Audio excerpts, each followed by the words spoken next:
Hi, my name is Wasif, and welcome to the Pumpkin Patch, where we talk about adventures in parenting as well as health and wellness. It's presented by iCare Pharmacy, where I'm a pharmacist and an owner. So if you have any questions about the podcast or need help with a prescription, you can feel free to text me at 780-705-8871. We provide free delivery as well as expert advice all throughout Edmonton, Sherwood Park, St. Albert, Beaumont, as well as even Stony Plain. So if you do like the podcast, please give us a 5-star rating and hit subscribe. Thanks so much for dropping by, and I hope you enjoy our little conversation here. Thanks. Bye. Uh, yeah. So as Atif kind of ruined, Daryn is pregnant. Yeah. So and as a double whammy, we're actually going to do a gender reveal today as well. So just yeah, so it'll be really really excited to kind of do the gender reveal and kind of do that there. Yeah, I wanted to tell you guys sooner, but we can't really get together during COVID and that sort of thing, just the way the circumstances have been. So I thought this would be a really kind of neat way to really celebrate. So yeah, yeah. And then just on a side note, just you know, uh, when it does come time, it'll be really great because I'm sure Dave and them, they're gonna come down from the North Store, and then they're gonna provide a lot of they'll help me in terms of paternity leave and that sort of thing. And I think that'll really help in terms of getting me to spend more time with the family, catch up on Netflix and relax. That'll be good, right? Yeah, yeah, yeah, yeah. That'll be good. And then also as well, like in terms of a birth plan, we want to do everything natural. So Doreen says no epidermal, and we're just going to do the pregnancy at home, right? So we'll just do it at home completely. Yeah, yeah. So I think it'll be, you know, really great experience. Also as well, what else was I gonna say? Um, in terms of yeah, and Doreen's really great with kids, so I'm sure the kid would only kind of wake up once or twice a night, and that's pretty much it. And and I'll let Doreen handle it. We don't know, no problem, right? Doreen will just handle it, and it'll be good, right? So I don't know. Doreen's still busy. I think maybe I'll just I was gonna wait, but she's taking a while too. So I know some of you guys want to get going. So let's just I'm just gonna start the gender reveal. I'm sure she won't mind. Okay. So I'm gonna I'm gonna point the camera that way. So give me a sec here.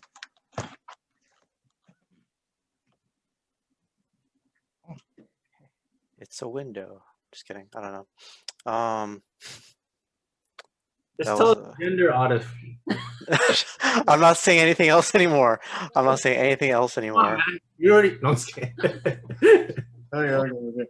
So let's see if I can adjust this a little bit better for now. I have a different question. What is the setup right now? Okay. I don't know if you'll even see that color. Can you see colors from there? We can see your silhouette. Okay, wait, hold on. So this is like a confetti cannon. Do you know the gender, Wasif? No. We're gonna see all black, Wasif. Whatever it is, we're gonna see all black. What does that mean? No, it means the confetti's just gonna look black to us. I'm just telling you right now because of the lighting.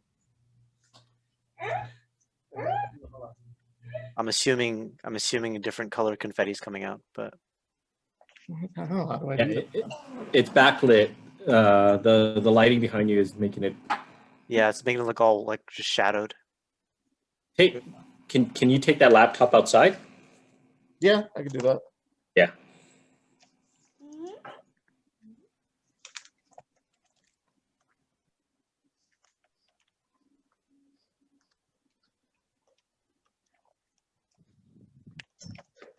Yeah, maybe this will be better.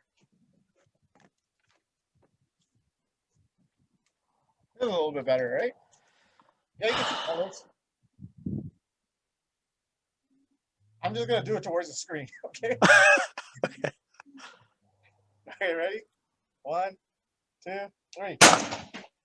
Oh, it's a boy! Congratulations! Wow.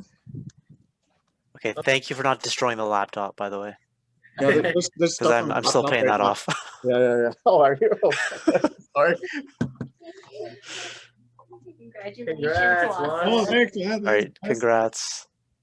Congrats. Okay, so when are you expecting Wasif? Like how? Like which month exactly? Like Tell us, Octave. Hold on.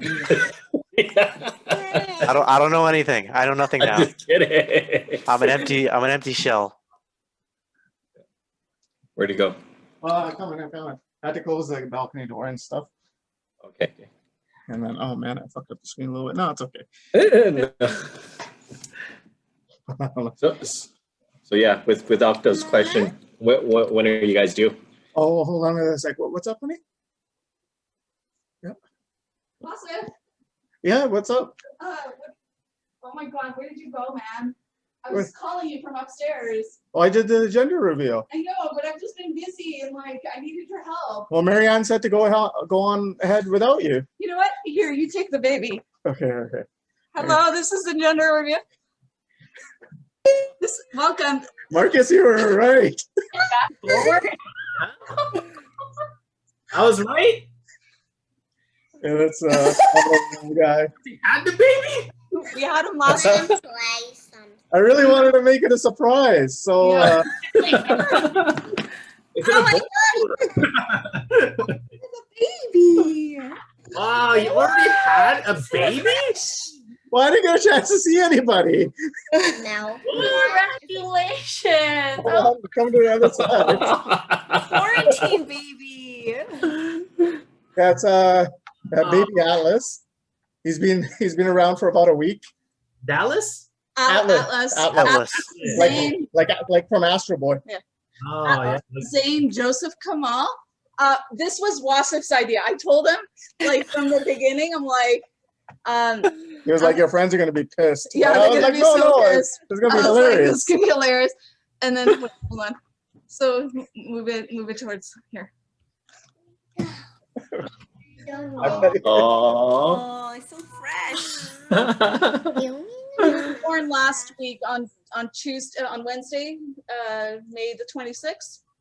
Hi, I'm Wasif. I'm from iCare Pharmacy, and welcome to the Pumpkin Patch Podcast. You from the introductory video, you saw that. Yeah, congratulations, we had a boy! Yay! The whole baby Atlas. It was a surprise to all our friends because I kind of kept it a secret for the whole pregnancy for about 9 months. So most people didn't know, so it was a big surprise.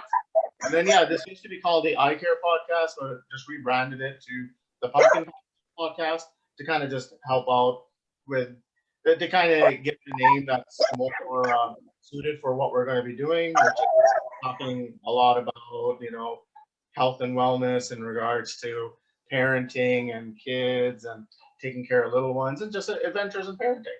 Yeah, so again, I'm joined here by, it always confuses me. It has me reverse pointing. But with Albert, I actually had to write the first time. yeah. So thanks for joining us, Albert. News for Albert is him and Victoria are expecting as well. So congratulations, Albert. Yay, congrats, Thanks, Albert. man. You two are gonna have to be. You guys are my seafoods for the next year. Well, I can definitely tell you how not to do things because we're doing it all wrong. So We'll have you guys stumble, and then we'll learn from it afterwards. yeah, exactly. So that's what it is. So on this podcast, we're just gonna talk about like Daryn and my whole experience with Atlas being born and just what kind of went in the hospital and that sort of thing. Oh, and I forgot to tell you one thing, honey. We're gonna do a segment called Mom Rant. I think I told you earlier, but we'll do a segment called Mom Rant. So yeah, and this episode I should mention presented by iCare Pharmacy. So if you need anything in regards to prescriptions, we offer free delivery, expert advice. If you have any questions, you can text us at 780-705-8871. So starting We with also, by the way, also have an excellent selection of candies. yes, lots of candy. As long as we have lots of supply, as long as I don't eat it. So I just have to be careful with that. Yeah. So should we like we're gonna start with just wanting to talk about the whole process. So kind of the night before.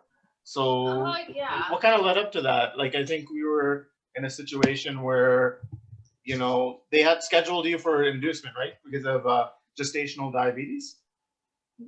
Yeah. So because of that, normally like due on the 29th?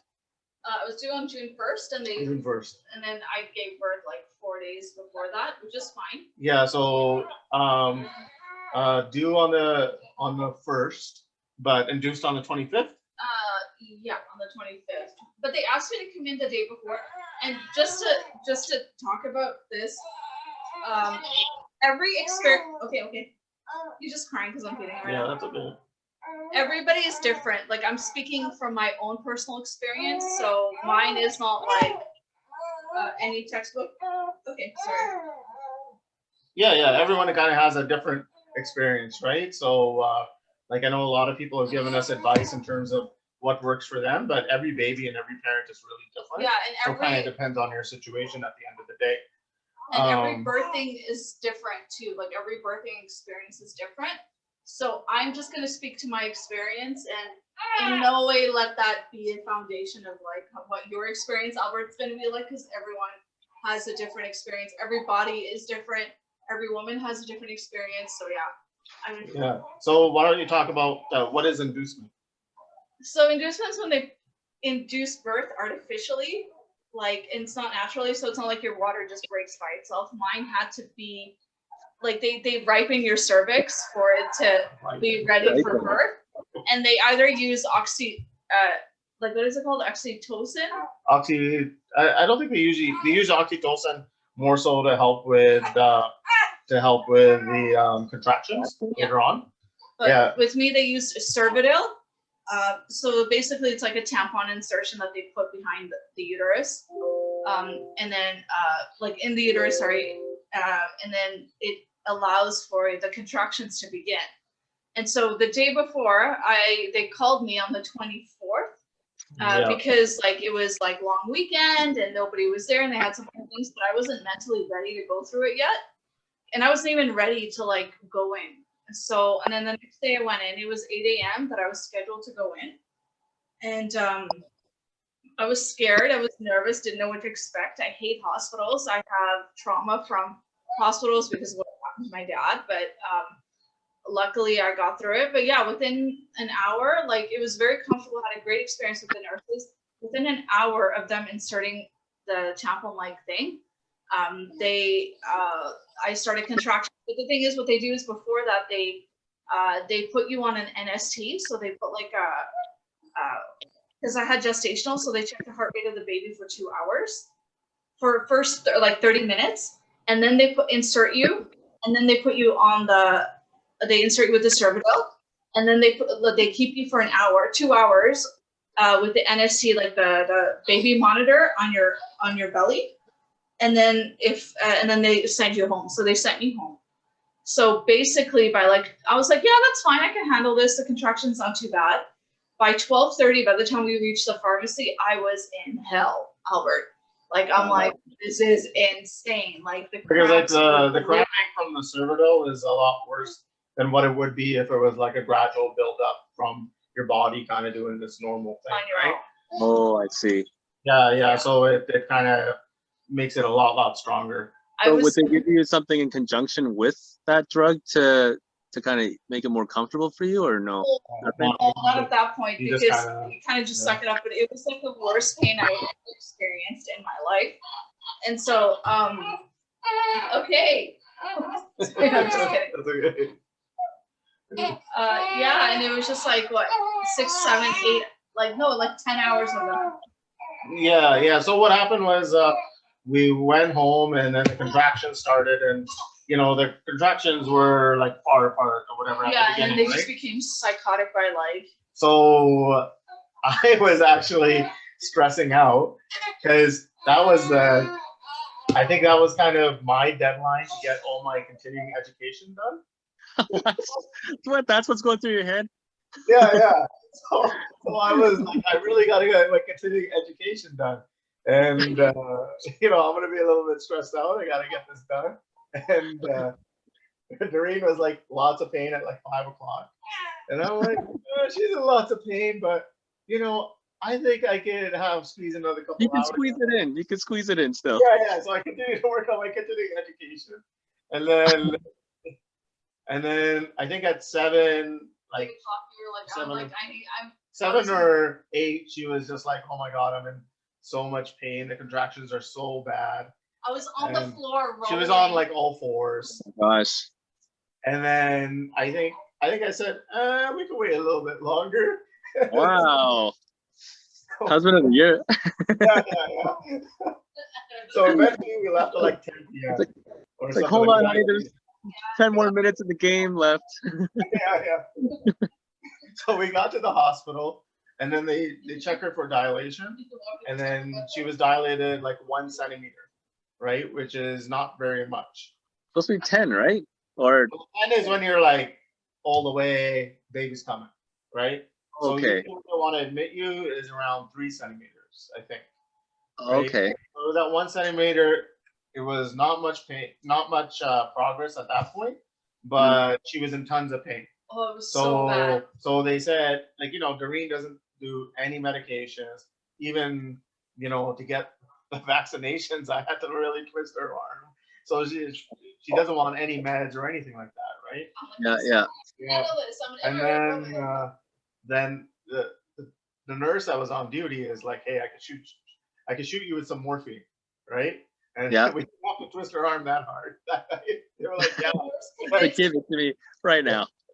The nurse Well, convinced me. she bought it a little bit, but not as hard as she would normally. Yeah, she had convinced me because of the fact that she's like, well, I'm pregnant right now with my second kid.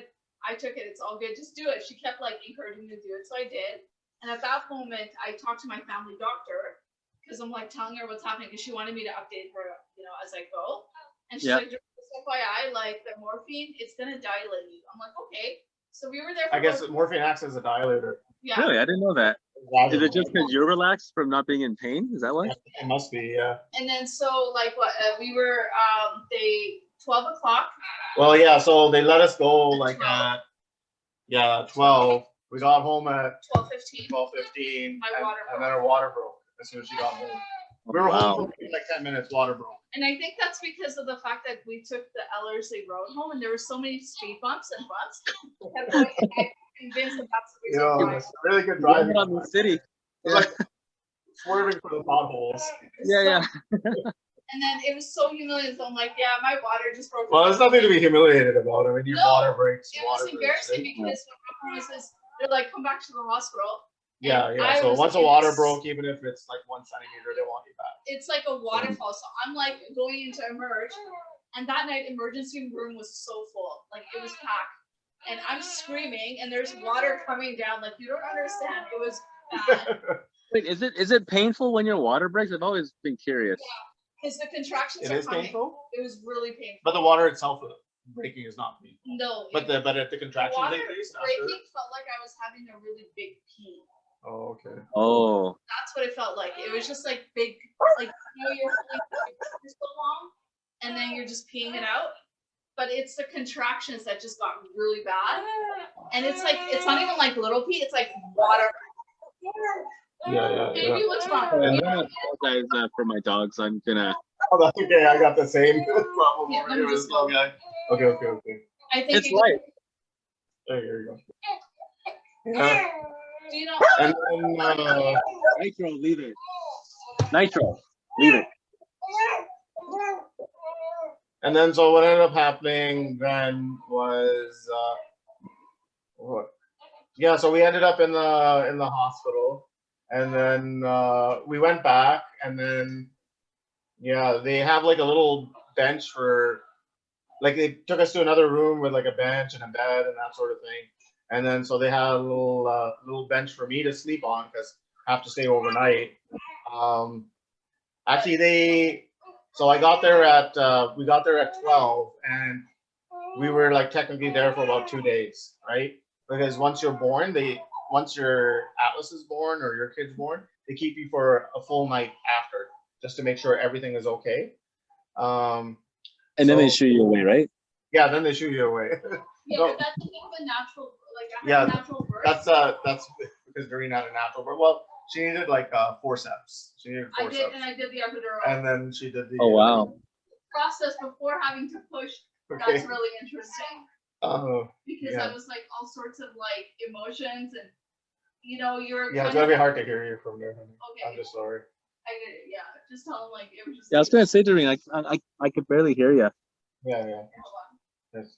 Yeah. So It's all kinds of a lot of emotions go through like it's so funny because I kept apologizing to the nurses because I was just like because of my experience at the hospital I was like please don't like hurt me I want like because there's this fear that I had that if I gave birth and God forbid anything happens to me right like I wouldn't be arrested like it was just this fear that I had because of what happened to my dad 20 some years because old. like her dad passed away at a hospital. Yeah, because like I mean they put him in a coma essentially, right?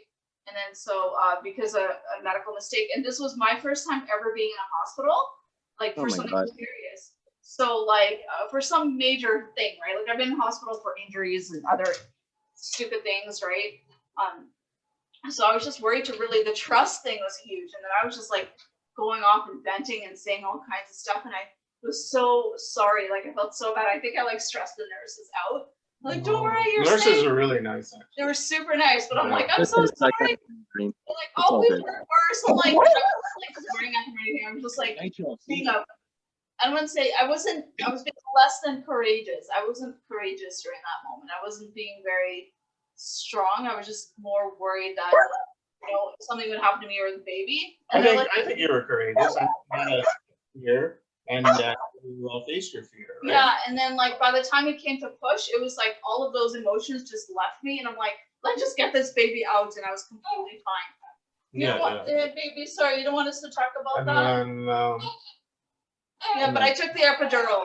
I don't think I would have So survived this. originally she wasn't going to do the epidural, just because the epidural has a anesthesia in it, and the issue was that when her dad passed away, it was due to a reaction or a complication with the anesthesia. Multiple complications. Yeah, but anesthesia was part of it, so there's like a big fear of introducing anesthesia again because of that, that history with it, right?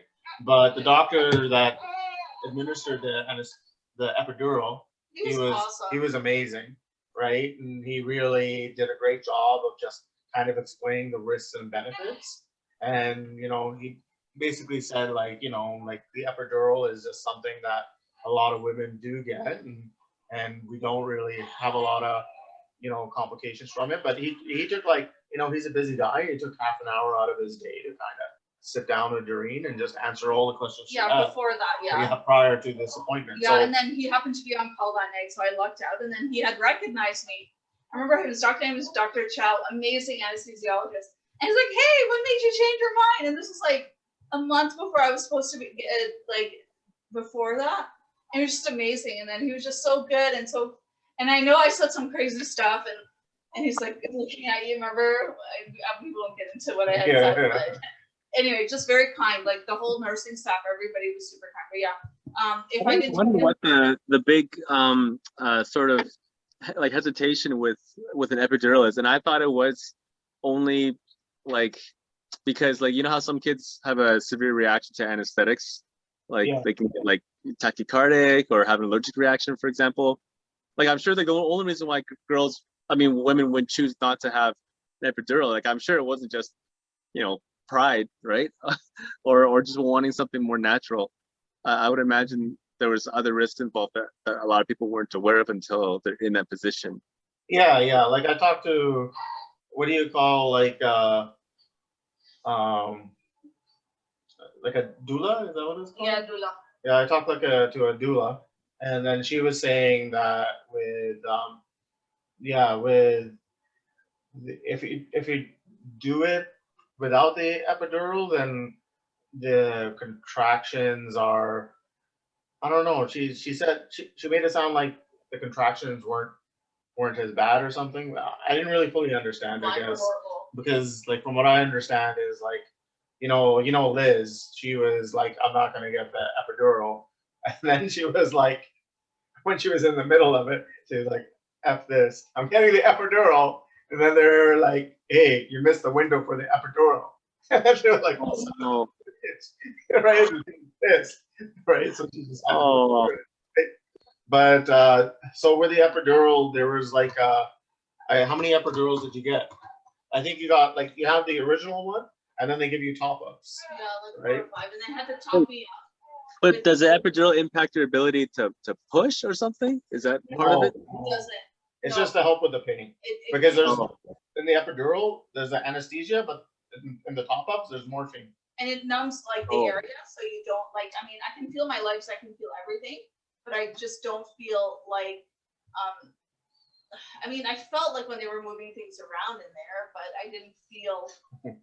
I don't know. Wasif. Speaking of moving things around, right? Like I had a podcast with a couple of my buddies, like maybe a couple months ago. Yeah. And I asked them, like, were you standing downwind or upwind when all this happened, right? And my buddy was like, why would you be standing downwind? That's crazy. Stand upwind, right? Little did I know that I was going to be really involved in the process, and I was basically, holding one of her legs, like really leaning into it. So you have the leg on top of you. Yeah, it was me and two other nurses. They're that short staffed now, hey? I don't know. I don't know what the Like goal down up, is, Watson.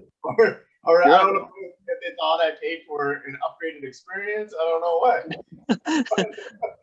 like the 4D experience, Watson. Yeah. So the leg's right here, and I'm just like pushing into it. So like the whole show is right there, right? Oh my gosh. Right in front of you, right? And I remember I told Dave this, and Dave was just like, "I'm so sorry you had to go through that." But other guys are actually. I found out after some people were okay with it. I mean, Brian, he's a physician, mind you, but he was like, "Oh no, I took, I was there involved." But for me, it was a little traumatic. What if he passed out though? Yeah, I think they would have brought someone else in other than me. Yeah. At that point, when they brought up the forceps, they had to talk me out with some epidural and something else. Yeah, because the forceps were going to be a little crazy. So what happened was like Atlas was faced the right way, but he was turned such a way that like they needed to turn him to make it easier for him to pop out. Also, as well, they wanted to get him to a point where he can at least get his shoulders out, and then the rest is kind of easy there. So Like it's not always that they're facing the like a torpedo, like yeah, no, coming they're out. facing like a torpedo, but they needed to twist him for some reason. Oh. So I think she went in with her hand and like turned him, and then and then after that it got the forceps out. But while everything's happening, you can kind of hear the sounds and you can kind of see just splashy splashy. Well, Right? There Like, was oh like my God. about 10 people in there, and I'm like, why? Well, no, what happens is like when they do something like forceps or when they do cesarean, they have like they're like Navy SEALs team come on board, right? And the Navy SEALs team just stays in a corner and just make sure everything goes properly. If something goes wrong, then the Navy SEALs are gonna step in and just make sure everything's proper, right? Because like when you're doing forceps, when you're doing cesarean, it's just more of a high risk situation potentially, right? Yeah. Compared to natural birth. Remember when they're pulling out the forceps? If you don't push right now, we're going in for Oh cesarean. yeah. So I was just like, That's what I told her. I was like, if you can't do this, it's cesarean. So you better do it, right? Because I talked to people who've had C-sections and they tell me it's like a 10-15 minute process, like more or less like quite painless. They said like they were numb to the point where like they could feel the organs being shoved around. But other than that, they said they didn't feel anything. And it's just the recovery process. The recovery time is longer. And then I heard stories about where they take your organs and just kind of put it on the side. Yeah. But That would yeah, make me feel so like mortal, you know, to see like Yeah. all my organs like on the table and then shoved back in. yeah. But it's just the recovery process takes a little bit longer. Doreen did have like third-degree tears. Yeah, and Yikes. she's still recovering. But yeah, I mean, forceps we're pretty happy that it was just Yeah, right? and then they're like, the nurses were like, out of all the people that like you want to have forceps, this is the doctor that like is an expert, and she happened to also give him the circumcision, so she was really good. So she actually did the circumcision on him like a week later, which was good. Oh to wow. see. Yeah, so she was like really amazing. So I lucked out. I think I kind of, the universe kind of helped me out a lot in ways because she was on call and she was the one that you wanted to do the forceps, and and then she did the circumcision. So it was good. I mean, yeah, it was. Now that I think about it, I'm like, I cannot believe that was like a month ago, 6 weeks, 7 weeks ago already. Yeah, it's crazy. Yeah. But I wanted to like talk it- about the night you were born. Oh, he's just creepy. What's that? What's that? Sorry, I didn't catch that last bit. oh no, he was talking to Atlas. He's just talking. Oh yeah, I was gonna say his head turned out really well. Like sometimes when in my mind, like I think forceps, I think like you're gonna like make like that cone head. It was Shave. It like, was a cone head at the beginning, but I guess it just gradually goes away. Oh, you don't have to do anything. Like you don't have to like rotate their head when they're sleeping to get to go back to a round shape or anything like that. No, nothing like that. It's just the only thing was they didn't want, like her family doctor said, he didn't want him to be a side sleeper, just because the side sleeper could affect the shape of the head a little bit. So that was the main thing, just not to be a side sleeper.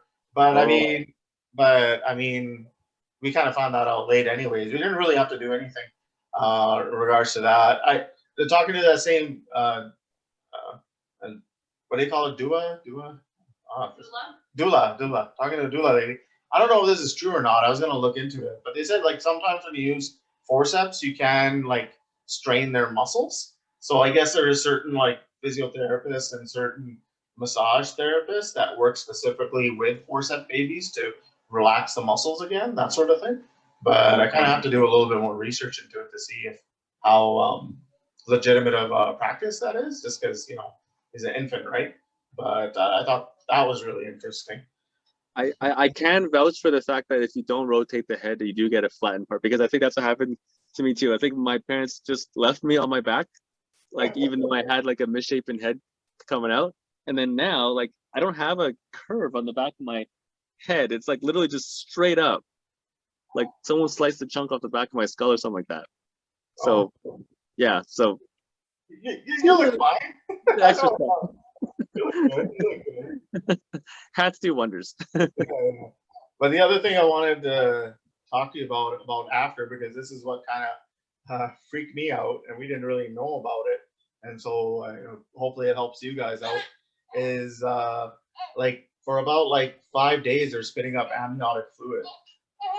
Oh, Yeah, and so what? like almost because it's coming out of their lungs, right? Yeah. So the thing is, like, they'll be like sleeping on their back, and all of a sudden they're spitting out amniotic fluid, and we're Huh. stressing out because we're like, oh, like I hope he doesn't fucking, excuse my language, I hope he doesn't choke on it and that sort of thing, right? But I mean, Yeah. now that you say it, yeah, it is coming out the lungs, so I don't know what happens if it goes back in. Like, can they aspirate it? I don't know, but Yeah, I didn't know Yeah. that. yeah. So for about 5 days, they were spitting out amniotic fluid, and then their poops are black for about 5 days. Tell Or that, about a right? week or Where so. he, like, you heard a loud sound and I turned around Yeah. and he was on his side. I'm like, what the hell? Yeah, and like for some reason, Atlas was able to, like, the first day he was born, he was able to like turn to his side or whatever, right? Oh wow. Yeah, but I think it was like he had a really big fart that helped him. Like he was lying on his back, and then we all in the middle of the night we heard like Just almost- propelled them over. yeah. I was like, oh, what the heck is that? Well, he's definitely your son then, for sure. Yeah, that's for sure. Got so strong bowels. Yeah, first. You've never been so proud. Yeah, that's my boy. That's the boy. That's like a couple times, like after that, he like scared the crap out of us. Like he choked Yeah, like Daryn is saying, like, Like, I there was was a freaking out. few times that he kind of choked, like he was kind of choking me a little bit, we think, on the amniotic fluid. So we were a little bit worried about that. And then I think for us, what's really helped is swaddling. Yeah. I know swaddling doesn't help with like all babies, but he's really responsive to swaddling. You know swaddling, right? Yeah, like just it's just because they're in the position that they were when they're in the womb, sort of thing. Yeah, yeah. So even now he like responds really well to swaddling because otherwise, what happens is if you just let him lay on his own, he's very spastic, and he'll just like kind of kick his legs and arms everywhere, and he'll just wake himself up. It looks like he's at a rave. Yeah, he looks like he's at a rave. Yeah. Wait, so once they start like having use of their like once their lungs inflate, then they start breathing on their like you using their lungs for breathing, but yet there's still amniotic fluid in their But lungs. while they're breathing, there is amniotic fluid there. Weird. That would feel like they'd just be choking for days on end. That's such a Yeah, so uncomfortable. the first 5 days you don't really sleep because you're just like, okay, what? We did not sleep. Yeah, just because you just kind of have to make sure that that he doesn't choke in the night and that sort of thing. So That's like my worst nightmare. yeah, I was just telling Victoria, I haven't looked at any of the books for prep, and yeah, but the only thing I really am concerned about is SIDS and things like that. yeah. I mean, like you probably already know the basics of SIDS. Like to be honest, I didn't do a lot of prep either. We did take like a class. There's a class you can take that was online. Did that. But for SIDS, like you probably already know, like you want to sleep them on their back. Yeah. Minimize the SIDS. No blankets in there. No toys. Nothing. Right. Yeah. Also, as well, like I don't think it's. I guess he's at the age where we weren't as concerned about it, but I still like, am. I'm still you're like still barely concerned? asleep. Like when it gets really hot out, like an increase in concerned. heat can increase the risk of SIDS, right? When it's really, really hot. Oh, I didn't know that. Yeah, yeah. But there are certain devices you can get to monitor for SIDS. So yeah. So we didn't do that, but like specifically, they're like mats and that sort of thing. Yeah, So, we just got one just now for like I want to like this person knows who they are, but I just came back just before this podcast to go to their house to pick up 2 carloads of baby stuff because they didn't use it anymore. Okay. So I really want to thank her for all that, including a SIDS monitor, which was I think it's just something that you put underneath the mattress so that if they don't sense any movement, then this alarm goes off or something like that. Yeah, exactly. That's exactly it. Oh, what is it called, Albert? Do you know? I don't remember the exact name of it, but maybe text it to me later. Yeah. But yeah, that's the other thing I want to talk about is just how generous everyone's really been with helping us out. And their time and energy. Yeah, like people donated a lot of clothes to us for him, a lot of toys, and then some people cooked us meals, and her mom was amazing, would come over and help out a lot. So I'm glad we had a really strong community behind us to help us out. And then like Albert, when Victoria gives birth, it is going to be important to have some time off. So like we'll hopefully be there to support you guys. Yeah, as well. like you're going to take some time off too, though, right? Oh yeah, we're actually working like mules right now because I'm self-incorporated, so I won't really get time off per se. At least that affords me the chance to help her out for the first couple months. And so it should be pretty good. But I do want to touch upon what you're saying here because, to be honest, for the longest time, because I wasn't really in that mode, in that mindset to have kids, I was kind of resistant to not necessarily, I wouldn't say resistant, but I wouldn't really relate well to other parents per se. But then now that I'm coming up on having a child, and I see the kind of community among parents, how we're all in it to help each other out. And even now, when I see a baby, before I was a little bit afraid. It's like, I don't really want to, hold your child. I'm not exactly, some people like openly are affectionate towards all babies, I was Yeah. for some reason I had a hesitancy about it. I'm not sure where it came from, but now that I know that I'm expecting one of my own, it's completely changed, and now I want to hold everyone's baby.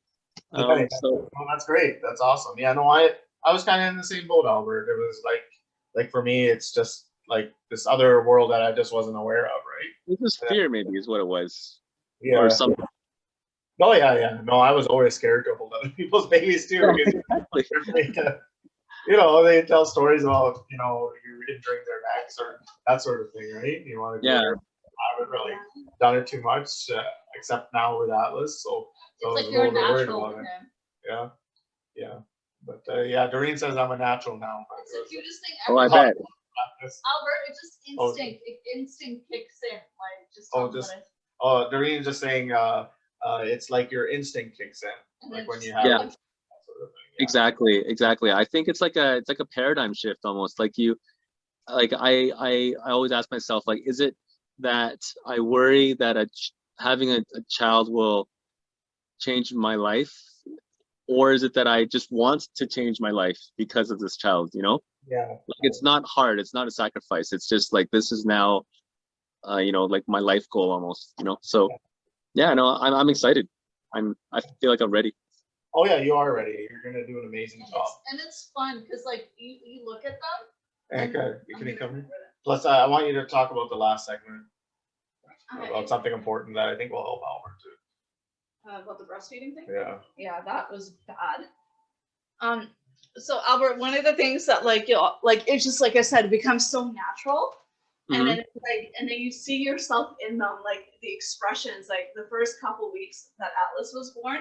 Yeah. Like his expressions were like, oh my god, that's what I do, right? Like just identical. And then even Wasif, like at nighttime feeding when he's screaming, and like he does all these funny like facial expressions where you're just like, oh my god, this is just so natural, and it just becomes like this fun experience. Like I see Wasif like with him, and he's just talking like he's his best friend, and it's just the funniest thing ever. So it's definitely it definitely changes your life. But I think for the so good, and you just realize you can't live without them. They're like your second like limb. Like it's just they're just there, and they're just so cute. But one of the most important things I think I want to talk about is the whole breastfeeding thing. Okay, So this is Hot our topic. mom rant.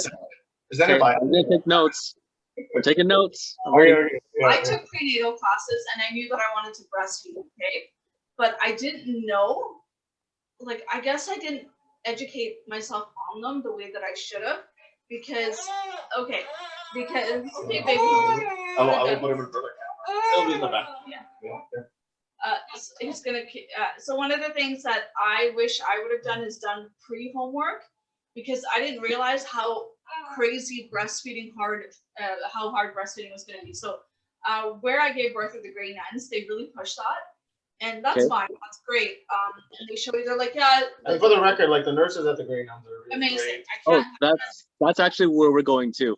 Okay, Yeah. okay. So one of We've the had It's just- good experiences there. It was just this one shortcoming. Yeah, the one thought thing that I wish happened there. I wish I would have done more research on the whole breastfeeding thing. Unfortunately, it didn't work out for me because I didn't realize that you have to pump. So I didn't know that I thought your breast milk comes in like in the first few days, which is fine, what they told me. They're like, your baby's gonna be okay surviving on colostrum alone. Yeah. Okay, fine. So here's the thing. At TMI, my nipples were way too big for his mouth. So it was hard for him to latch on, okay? So they kept Okay. pushing that, right? So they kept pushing that, like, up until I was discharged. And that week itself, it was like plus 30, 35 degrees that whole week, right? So, okay, I'm like, I'm breastfeeding him. He was crying. When we got home, he was crying, like, breastfeed him every 2 hours, 3 hours. Didn't know I had to pump. Didn't know I had to do any of that, okay? And Didn't they know- don't they're they like, don't teach that in the classes Yeah. either. They don't teach that. Positive feedback, right? Like Yeah. the more you So they- express, the more you make. They're like, oh, the colostrum will be enough. Your breast milk should come in the next 3 days or so, and that should be enough to feed him. Completely wrong. The day that we came, the day. Okay, so the only time that the day that we got discharged, everything was fine. That day was so hot. Like my mom was over, she was helping. My mom doesn't live too far away, right? So she was helping. My sister came, helped, and then he was just screaming. He was hot. Like by the time 11 o'clock came along, He was just freaking out. I'm like freaking out, not sure what's going on. So we took his temperature. We did the ear one. The ear one gave us a reading of what, 36, 37. Okay. So Albert, maybe you already know this from pharmacy school, but I didn't know this. Yeah. They don't really recommend ear thermometers in infants, right? Newborns, no. No, yeah. So I didn't remember that. So we do have an ear thermometer, but really they want you to use a thermometer just underneath the armpit or in the mouth. Like temporal, that sort of thing.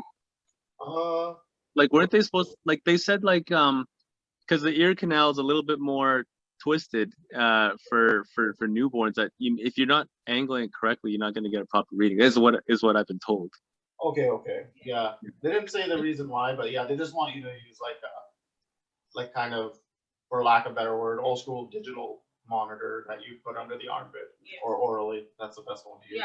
Yeah. And so anyway, so like we called HealthLink. HealthLink's like, you know what, just take him to Grey Nuns, like back to the hospital just in case he's getting dehydrated, right? Like, and I'm like freaking out. So yeah, the issue here was like we were under the impression that the colostrum would be enough, and it usually is for most babies, according to like the information I've looked at. Yeah. But every baby's different, and it wasn't enough for him. Yeah, it wasn't enough for him. And then, so yeah, we went to the Grey Nuns. And basically, I was just crying my eyes out because I'm like, what the hell? I was just not sure. And he was wheezing, right? He's got that flute sound. So I'm like thinking, oh my God, what's wrong with my kid? And I had just given birth. So imagine that, like I'm crying everything. So it took us about an hour, 2 hours for us to see, an hour for the triage because it was really crazy busy that night again. And then, but she guided us through. She's like, no, like you're allowed to feed him formula.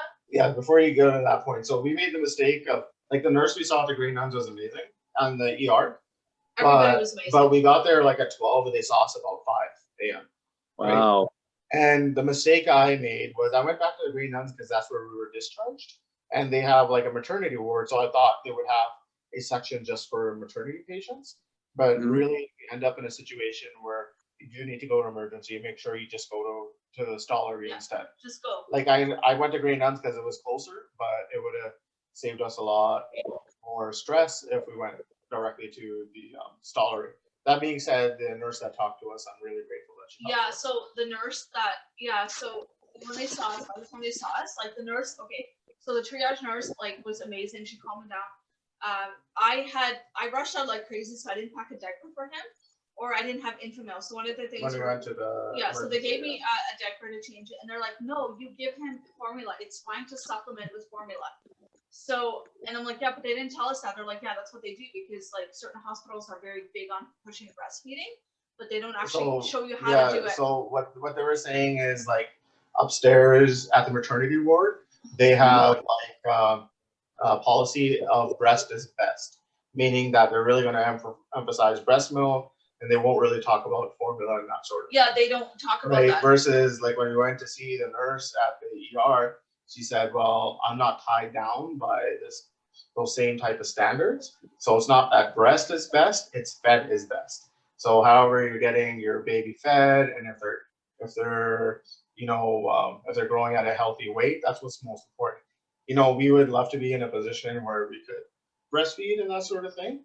But I mean, like Vivian is an example of it, where like with her first kid, like he didn't take to the breast at all, right?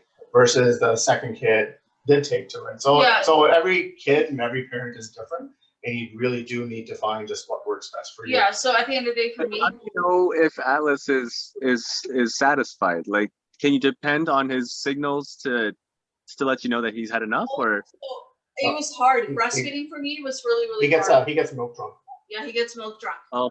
And then the thing is, like, so for the first little while, until I got referred to the breastfeeding clinic, so my family doctor, there was a mistake at the front. They didn't even refer. I got referred within like the referral was put in. The girls at the front didn't put it in until 2 weeks later, 2 or 3 weeks later. I had to get a friend. But it usually takes 2-3 days to see a lactation. My family doctor was not happy about it. So at this point, I was struggling so much. It's an emotional roller coaster. Like for me, I felt like a bad mom because like I was going back and forth and my milk wasn't coming through. Like I maybe was able to pump once, and it came a little bit, barely. And then the next time I pumped, it was like I was in bed for the rest of the day. Like I was in A so lot of much pain. musculature pain. I had so much muscular pain, so it was a real struggle for me, emotionally, physically. And then it wasn't until I saw last week I finally got in to see a doctor at the Misericordia, and she was amazing. And it was by this time it was too late because I hadn't really done what I was supposed to do, like pump every 2 hours. After basically you feed the child, you burp them, and then you pump. So you're basically tied to this pump because you need to keep stimulating your breast, right? And then I went to the public health clinic, but one of the things that they said was the reason why I didn't really educate moms, because they can't do a one size fits all. And I'm like, what if you just gave the information? Like just letting us know that it's okay to supplement with formula, or showing us, okay, you have to pump every 2 hours, right? All of those things I didn't know. So basically I'm just formula feeding right now, and Yeah, I'm so just not gonna feel bad. the way like No, I wouldn't. yeah, the way I the would nurse, feel bad for me. Yeah. I like the way the nurse at the Grey Nuns put it. Basically said that, you know, in the 1980s, if you were breastfeeding, you were considered poor, right? That was a mentality back then because Oh, I because get that. because they would say, oh, you're breastfeeding, therefore you can't afford formula. It was like a stigma that they had for some reason, right? Yeah. And so a lot of the babies in the 80s were primarily formula fed. So I mean, I think, but like with education and that sort of thing, of course, you know, breastfeeding is something that's, you know, preferred. But if you're in a situation where your baby is, you know, can't really, for one reason or another, can't breastfeed, it's okay. Like, I mean, that's why they have formula, and it's okay to give them formula. And you know, Atlas is putting on weight at a healthy clip. So he's doing well. That's So another thing that's a too. more important. My Yeah. concern too is also for low income families or single moms that, you know, are on a limited budget. Formula is expensive too. So that's another thing is that I want to stress is that like breastfeeding, like the whole thing feeding your child is obviously a priority, but like I just want people to understand that, you know, formula isn't cheap either, right? Especially if you are relying on that. I don't understand, like I don't understand why companies make it so expensive, because it's really not fair at the end of the day, right? So that's another thing. Like for me, I really wanted to breastfeed because of the antibodies, but I couldn't. Like he, till this day, he rejects my boobs. Like he won't take them. Like I've tried everything, he won't do it. He won't do it. Like pumping doesn't work for me, but I'm like, you know what? Whatever, it wasn't meant to be, all good. But what if I was in a position where I couldn't afford formula? Like what the hell do you do, right? So it's a bit of a double-edged sword. Like, Are you still trying to pump right now just to kind of get that positive loop going, or kind of giving up?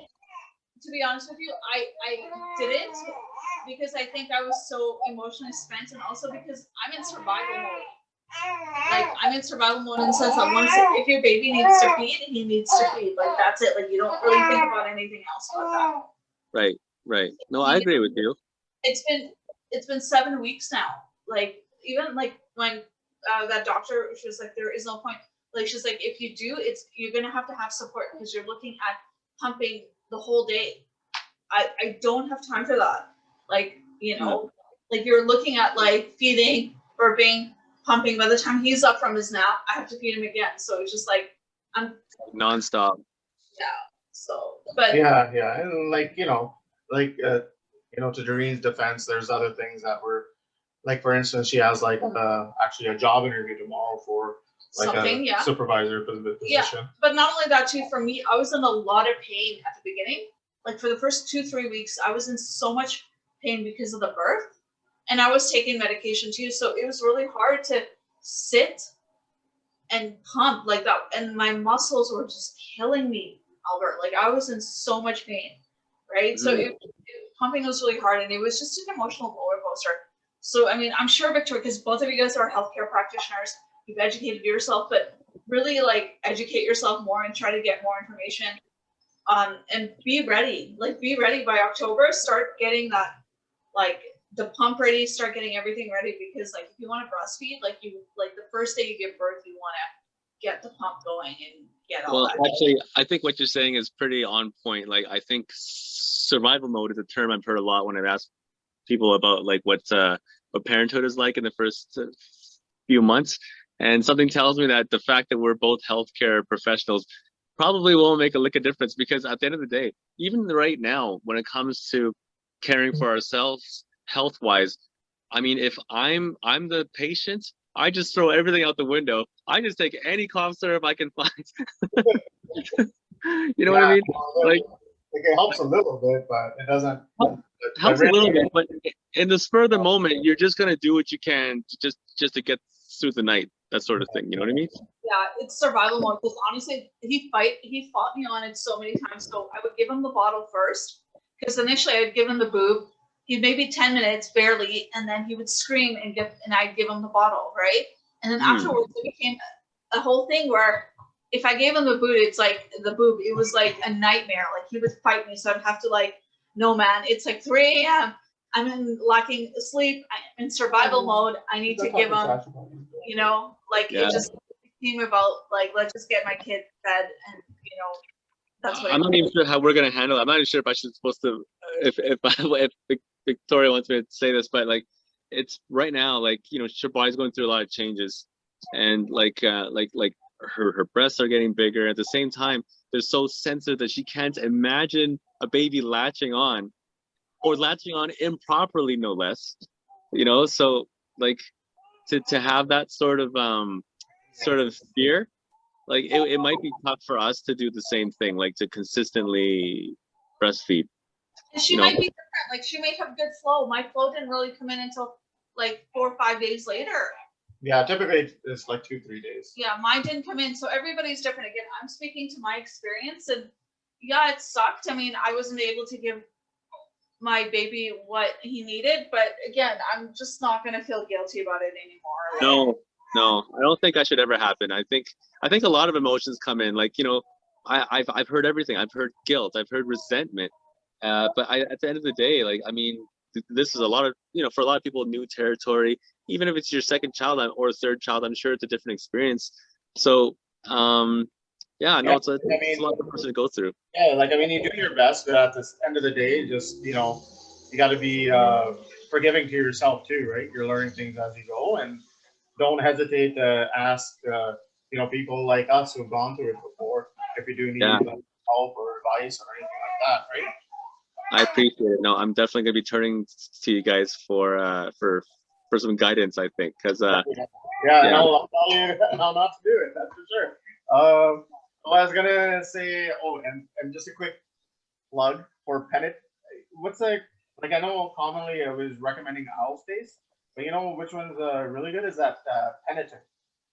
Penitent, yeah. Yeah, Penitent. I prefer that over Owl Space. I mean, when you get to that stage, let me know which one you like better. Wait, are you talking? Sorry, are you talking about like a diaper rash cream? Oh, just in general, we gotta put it on daily.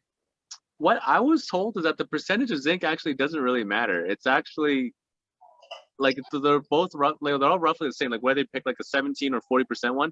But what some doctors have recommended is that they just want to lean towards the non-fragrance ones. I see. Like I think the Penitent, maybe it has a little bit of a more content than the Owl Space because it's not as thick, so it's not as abrasive when you put it on. But right. We're putting that diaper rash cream daily just to keep him dry, especially through the heat and that sort of thing. Yeah, because the first little while he was like, his butt became really chapped. It was chapped at the beginning, yeah. Oh. But he's doing really well now. But so thought it'd help more during the heat and that sort of thing. So especially during the heat. Yeah. Yeah. You got aircon over there? No, we have no aircon. So. Oh my God! How did you make it through that week? I don't know. I put fans and I sat upstairs because the most upstairs, but he seems to like it. The heat? He didn't seem to mind he it. doesn't mind the heat for some reason. Probably the same as the womb. It's like body temperature, 38, 37, right? Yeah, he didn't. So he was just probably like, oh yeah, this is nice. It's like, oh, thank God, finally. Meanwhile, we're sweating like crazy. Yeah, and my nephews hated it. They wouldn't sleep. So my sister was so desperate because my nephew is 2 years old and the other one has cancer. Oh my the God. What? Yeah. How old is he? That's another story. That's another story for He's another day. he's He's good now. like 8 months old. No, he's a 8 year. months. You know? Yeah, he's a year and 2 months Oh, old. a year. Is he a year and 2 months Yeah, already? Teo is a year and 2 Yeah, I guess Oh, he got so diagnosed. tragic. months. Yeah, he's got diagnosed. Yeah. So he had retinoblastoma. Oh, So right now it looks like it is under control, but you know how cancer is. You got to keep an eye on it. And then, Mhm.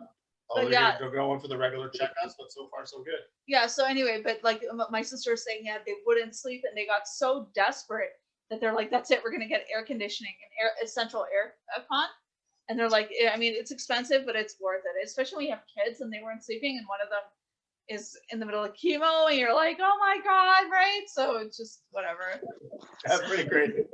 that's pretty crazy, Daryn. I don't even want to complain about my first world problems because No, Oh yeah, no, Everybody- that's a big deal. it's a big deal, but at the end of the day, the way I look at everyone's got their stuff, everyone's got issues. So this is not about like oppression Olympics or, you know, Oh yeah, have it no one's worse. thinking that, but no one wants their kid to have cancer. Yeah, right? of That's the course bottom not. line. You know, everybody has a story, everybody has a path they got to follow on, and yeah, and it's crazy. I love this heat. It's too bad I don't get to really enjoy it and go outside because normally if it was this time last year, I'd be outside every day. You know, obviously I'd be working outside too. I don't know when it was like 38 or whatever. Oh, I loved it. Oh, it's I crazy. loved it. 38. It Oh my reminds God. me of Phoenix. I went to Arizona one year and I spent like 12 hours outside and it was like the best thing ever. And I'm like, I love this. This is It amazing. reminds me of when I almost like died in like the Texas heat because I went to go play in 40-degree weather and it was not a good combination. How Brutal. is she doing being pregnant in this weather? I can't imagine being pregnant in this weather. No, Well, that- we're actually really fortunate. Like my renter in the house I'm in right now said he had to move early because he needed like more space. So we took the opportunity to come back over here and to list the house that we were in before because the market's so hot right now. And thank goodness, because this house has AC, the other one did not. And honestly, that would have been an instant divorce for sure. We wouldn't have made it through that week. Instant divorce. But Yeah. like, because like Victoria, actually, she needs not just AC, she needs AC plus 2 fans blowing at her. Oh, that's Just- like me. That's like me, and I'm not pregnant. Yeah, exactly. Yeah, No. so yeah, no, we wouldn't have managed for sure. it was funny. My mom was telling me when she was living in the Caribbean, where my sister and I were born. She's like, "Can you imagine if you were pregnant around this time in this heat?" And she was pregnant, you know, both times, right? And Yeah. I mean, it's the Caribbean. It's like this weather every day of your life. And she's like, "You would have killed yourself." I'm like, "Yeah, I know," because I remember towards the end of my pregnancy, I was just like, "Everyone, fuck off now!" Yeah. It was just, you know, You'll bleep that out later, right? Yeah. I'll leave that out later. so- All right. Well, yeah, I think that's a good place to stop. We've talked for quite a bit. So, On that F-bomb. yeah, on that F-bomb, I think we're good. I think parents can appreciate it at Oh, home every now. Yeah, no, we can appreciate the book now. Like they have that book out. Go to F to sleep. Yeah, it's like this thick, man. I'm not reading that. I have ADHD. Oh, okay.